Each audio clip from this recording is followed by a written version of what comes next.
Halo, selamat datang di mata kuliah pemenuhan hak dan perlindungan anak usia dini. Tahukah kamu kalau anak-anak itu punya hak-hak yang harus dipenuhi loh? Kali ini, aku dan teman-teman yang lain akan membahas tentang hak anak untuk mendapatkan kesetaraan gender. Kira-kira apa aja ya yang akan dibahas? Untuk tahu lebih lanjut, simak video ini sampai akhir ya. Pada tahun 1923, Eglantine Jebb menginisiasi 10 hak-hak anak. Salah satunya yaitu hak kesamaan pada anak. Lalu PBB mengumumkan mengenai kepentingan hak-hak anak di tahun 1954. Yang kemudian draft tersebut disahkan sebagai Konvensi Hak Anak pada tahun 1989. Hak kesamaan bagi anak dapat dikatakan mengacu pada keseluruhan poin hak anak, yakni anak memiliki kesamaan hak untuk bertumbuh, mendapat pendidikan, perlindungan, dan kesehatan tanpa dibeda-bedakan, baik secara fisik maupun latar belakang agama, ras, dan sebagainya, termasuk mengenai membeda-bedakan perlakuan terhadap anak berdasarkan gender. Dalam hal yang kita bahas yaitu terkait bias gender, terdapat beberapa pasal terkait, diantaranya yaitu yang pertama ada pasal 27 ayat 1 Undang-Undang Dasar 1945 yang berisi semua warga negara bersamaan kedudukannya di dalam hukum dan pemerintahan dan wajib menjunjung hukum dan pemerintahan itu dengan tidak ada kecualinya. Hal ini dimaksudkan bahwa setiap warga negara berhak mendapatkan haknya, tidak dibeda-bedakan dengan yang lainnya. Pasal yang kedua ada pasal 27 ayat 2 Undang-Undang Dasar 1945 yang berisi tiap-tiap warga negara berhak atas pekerjaan dan penghidupan yang layak bagi kemanusiaan.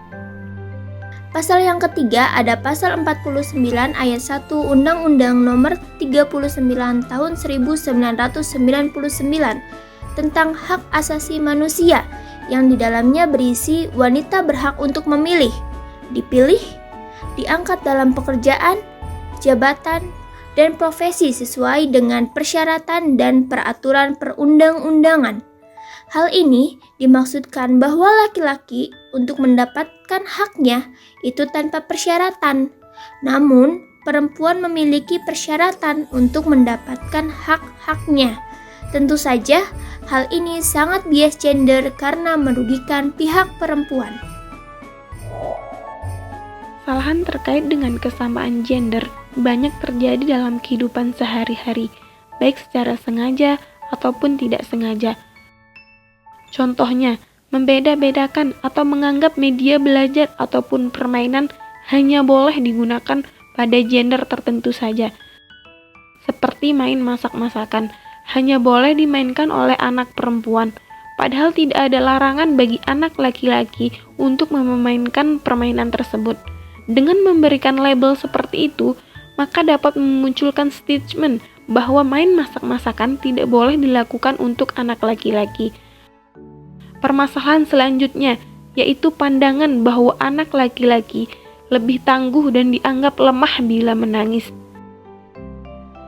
Pandangan seperti itu akan membuat anak laki-laki berpikir bahwa mereka tidak boleh menangis karena dapat dianggap lemah oleh orang lain.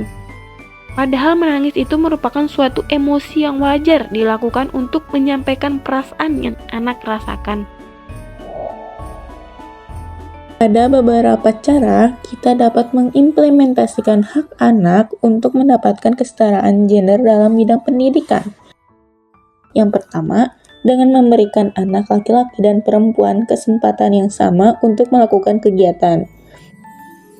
Jadi di sini kita sebagai pendidik atau orang tua tidak boleh membeda-bedakan kesempatan kegiatan yang berbeda kepada setiap gender.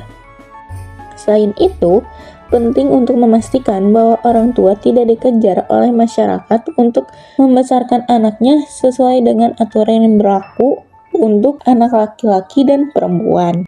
Kedua, kita bisa mengikuti pendidikan kesetaraan gender atau PKG. Apa itu?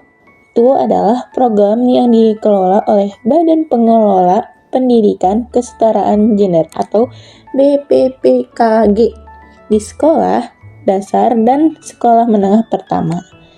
PKG ini mencakup pendidikan kesetaraan gender, pengembangan kurikulum yang tidak bias gender, materi pelajaran, dan proses belajar mengajar. Yang ketiga, dengan mengembangkan kesadaran dan pemahaman tentang kesetaraan gender. Di sini, selain memberitahukan tentang pemahaman, kita juga dapat memberikan program pendidikan yang menekankan kesetaraan gender, seperti peran gender dalam masyarakat, pentingnya menghargai perbedaan, dan cara mencegah diskriminasi akan membantu siswa dan guru memahami pentingnya kesetaraan gender dan bagaimana mereka dapat membantu mereka mencapainya. Nah, teman-teman, sekarang sudah tahu kan kenapa perlu adanya hak anak untuk mendapatkan kesetaraan? Maka dari itu, mari kita penuhi hak-hak anak agar mereka dapat tumbuh dan berkembang secara optimal.